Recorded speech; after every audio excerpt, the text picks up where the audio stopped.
Bismillah, salam alaikum. Mes chers élèves, soyez les bienvenus dans notre chaîne électronique Oustad Plus. Dans cette vidéo, on va voir la quatrième partie de la première leçon de l'électricité, le karaba, qui est le dipôle RC, ou le qutb RC. Comme d'habitude, on va commencer par un rappel. Tadkir. On a vu dans la partie précédente la réponse d'un dipôle RC à un échelon de tension. يعني استجابة ثنائي قطب لرتبة التوتر. Et exactement, on a vu l'étude théorique, يعني الدراسة النظرية. Le cas étudié, c'est le cas d'un échelon montant de tension. C'est-à-dire, j'avais pas de générateur et je vais brancher un générateur de tension constante E. يعني حالة رتبة صاعدة للتوتر.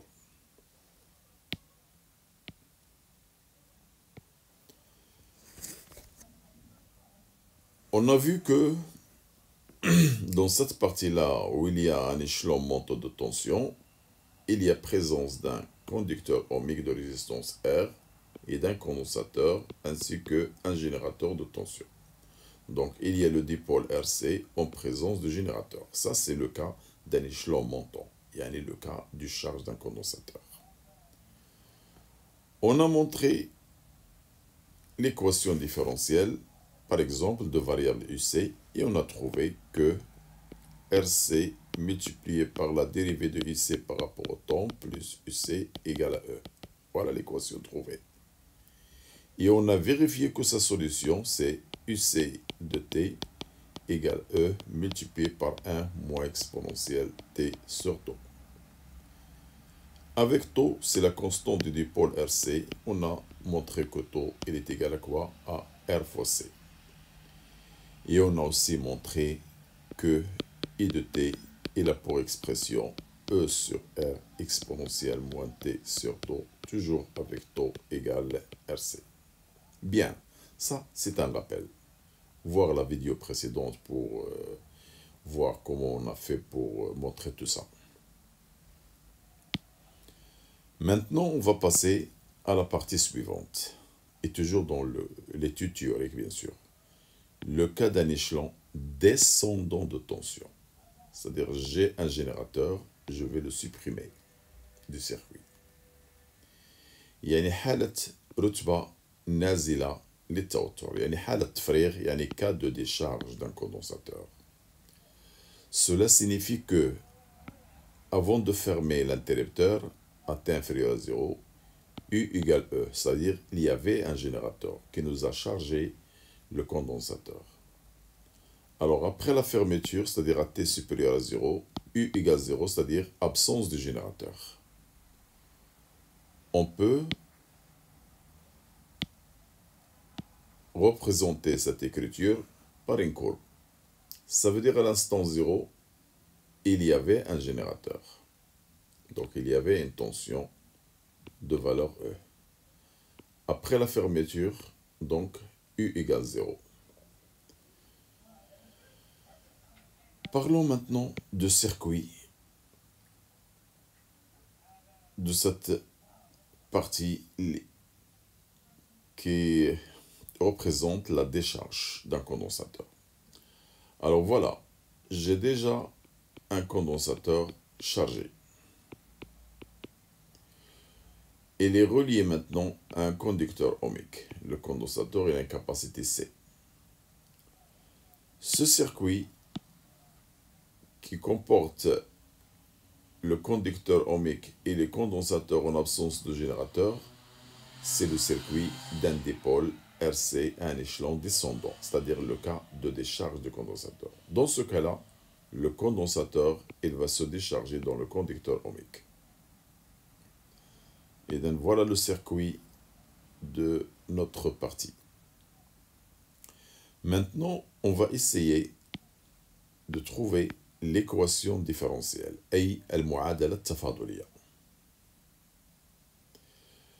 On va essayer de trouver l'équation mais de variable UC et en même temps l'équation différentielle de variable Q, la charge du condensateur, يعني شحنة المكتف.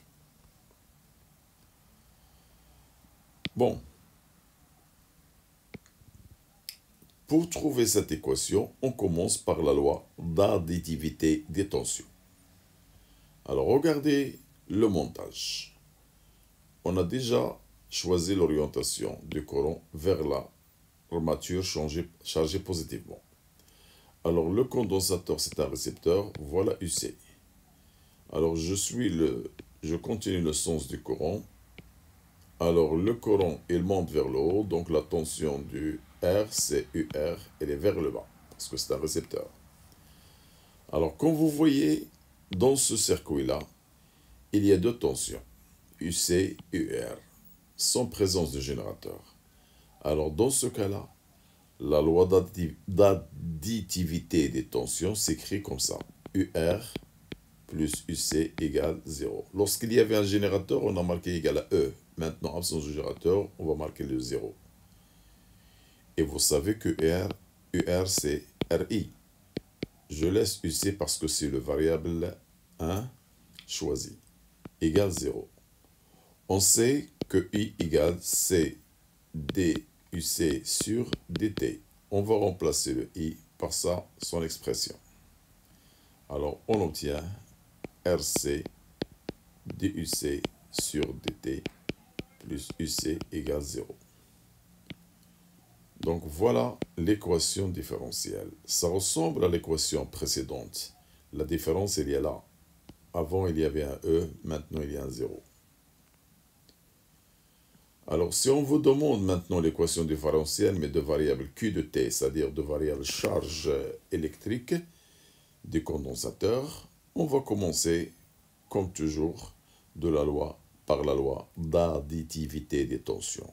Alors, UR plus UC égale 0. On sait que UR c'est RI plus. Maintenant, je n'ai pas voulu le variable UC, je cherche le variable Q. On sait que Q égale CUC. Autrement dit, UC égale Q sur C. Donc, je vais remplacer le UC par Q sur C est égal à 0. N'oublions pas que le I, c'est C, non. Je ne cherche pas le variable UC. Donc, I, c'est dQ sur dt. Et le variable, c'est Q. Je remplace le I, là, par dQ sur dt. On obtient R dQ sur dt plus 1 sur CQ égale 0. Voilà l'équation différentielle. Regardez dans la première. Le variable c'était UC, donc j'ai la dérivée de UC. Regardez dans la deuxième. Le variable c'est Q, maintenant j'ai la dérivée de DQ. Très bien. On va vous demander de vérifier la solution de l'équation différentielle. يعني تحقق من حل المعادلة التفاضلية. On va vous donner cette équation. Comme solution de cette équation, je vais choisir le variable UC. Voilà. Donc, je vais travailler avec la première équation. Mais en vous demandant de chercher les constantes A et taux. En vous demandant de déterminer les expressions des constantes A et taux en fonction des paramètres du circuit. Et les paramètres du circuit, comme avant, ce sont la résistance, la capacité et la force électromotrice du générateur. Donc on cherche A et taux en fonction de ces paramètres. Alors comme avant, on va essayer de faire la même démonstration. Alors j'ai une équation différentielle RC DUC sur DT plus UC égale 0. Donc maintenant, pour vérifier la solution, je suis obligé d'écrire tout d'abord l'expression de UC donnée. Voilà, UC. Elle est égale à quoi? Égale à A exponentielle moins T sur temps. Qu'est-ce qu'on cherche maintenant? Sa dérivée. Donc je vais chercher la dérivée de UC par rapport au temps. Bien. Alors la dérivée de UC, c'est la dérivée de cette fonction-là. On a déjà vu que la dérivée de A exponentielle, A c'est une constante, je la fais sortir de dérivée, et la dérivée de l'exponentielle moins t sur tau, comme on avait dans la dernière partie, c'est moins 1 sur tau, exponentielle moins t sur tau. Je peux l'écrire comme ça, c'est moins A sur tau, exponentielle moins t sur tau. Maintenant, je peux remplacer le UC là et le DUC par les expressions. Voilà, UC et DUC. Alors, on obtient RC, au lieu de DUC sur DT, je vais écrire cette expression-là. Donc, c'est quoi? C'est A sur tau, exponentielle moins T sur tau avec un signe moins, parce que j'ai un moins là. Plus, au lieu de UC, je vais écrire cette expression qui est la solution. A exponentielle moins T sur tau, alors est égal à 0. Alors, on remarque maintenant que le A exponentielle moins T sur tau, elle est là aussi. Je peux faire une factorisation. Ça devient A exponentielle moins T sur tau multiplié. Alors, il reste là ce coefficient qui est moins RC sur tau. Et là, il me reste plus 1. Alors, égal à 0. Comme avant, toujours ce coefficient-là, A exponentielle, il est différent de 0. On va écrire, quel que soit t, A exponentielle moins t sur tau, il est différent de 0. Parce qu'il n'atteint 0 que lorsque t tend vers l'infini. Par contre, pour nous, dans le cas de charge ou de décharge, le temps, c'est quelques fractions ou quelques secondes. Donc, on ne va jamais y arriver à 0. Alors, en mathématiques, si ce coefficient-là est différent de 0, alors pour que le produit doit donner un 0, il faut que cette équation soit nulle. Alors, dans ce cas-là, je peux écrire moins RC sur tau plus 1 égale 0. Donc, je résous l'équation, je trouve RC sur tau égale 1, donc tau égale RC. Voilà, j'ai trouvé la constante tau en fonction de R et C. Qu'est-ce qu'il me reste maintenant? La constante 1. Dans ce cas-là, je suis obligé de décrire les conditions initiales. Ça veut dire à t égale 0. Alors à t égale 0, le condensateur était chargé. Ça veut dire UC, il avait une valeur qui est égale à E. On a vu qu'à la fin du charge, dans le cas précédent, que la tension UC, il arrive à la valeur E au bord du générateur. Voilà. Je peux remplacer ces conditions-là dans la solution donnée. UC égale A exponentielle moins T sur tau. Alors, je remplace le UC ici par E. Voilà, le UC par E. Et l'instant 0 ici. Alors, ça va donner égal à A exponentielle moins 0. Exponentielle de moins 0, c'est 1. Alors, comme ça, j'obtiens E égale A. Très bien. Maintenant, je peux écrire la solution de l'équation, c'est UC de T égale, au lieu de A, je vais écrire E et je laisse l'exponentielle moins T sur tau. Mais avec la condition tau, elle est toujours égale à quoi? À RC. Alors, regardez maintenant. Cette solution maintenant, avec la condition taux égale RC, il devient des lois qu'on peut les utiliser dans la suite du cours. Alors, je vais vous montrer que cette fonction trouvée, c'est une solution. Alors, prenons le taux égale RC. On peut la remplacer ici. Alors, taux par RC. Moins RC sur RC, c'est moins 1. Moins 1 plus 1, c'est 0. Et 0 multiplié par ce coefficient, ça donne un 0, donc il est vérifié. Bien. Maintenant, on va chercher l'expression de l'intensité du courant en fonction du temps. Je peux utiliser deux méthodes. Alors, la première méthode.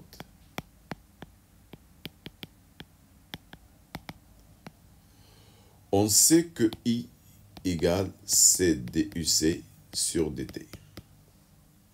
Alors, on a UC égale la fonction déjà trouvée.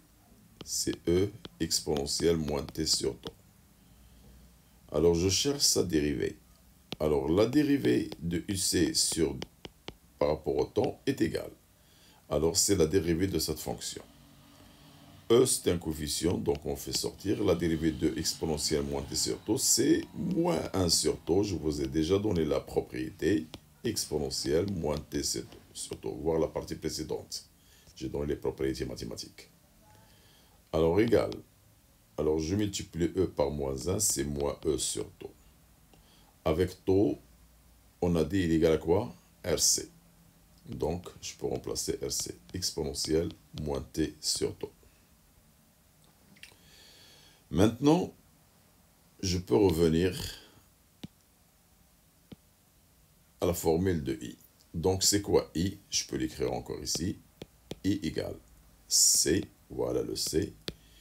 Au lieu de DUC sur DT, je peux écrire cette fonction-là. Donc, c'est E sur RC avec un moins à l'extérieur, voilà. Exponentielle moins T sur taux. Je peux maintenant simplifier le C avec C.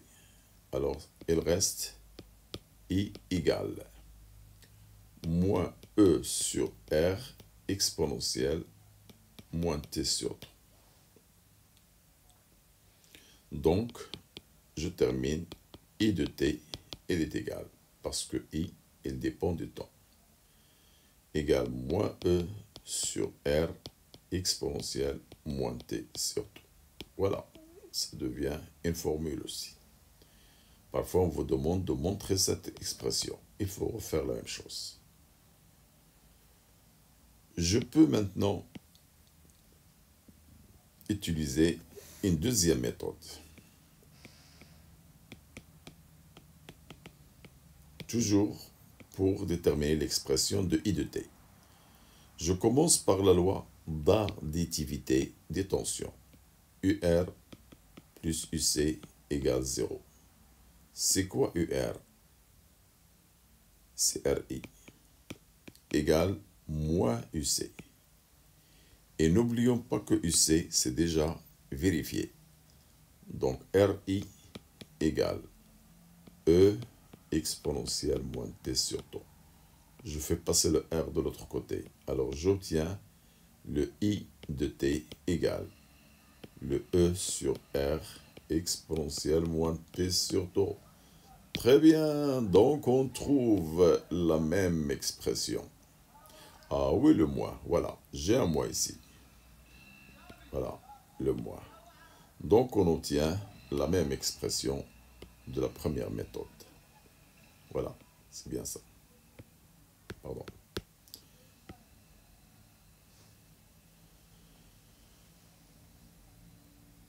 Alors, dans la vidéo prochaine, on va voir la partie numéro 5. La suite du dipôle RC. Vous étiez toujours avec le professeur de physique-chimie, Monsieur Azdil Minaoui. N'oubliez pas toujours de partager, de s'abonner et de faire des commentaires. Merci, au revoir. إلى اللقاء يا أصدقاء.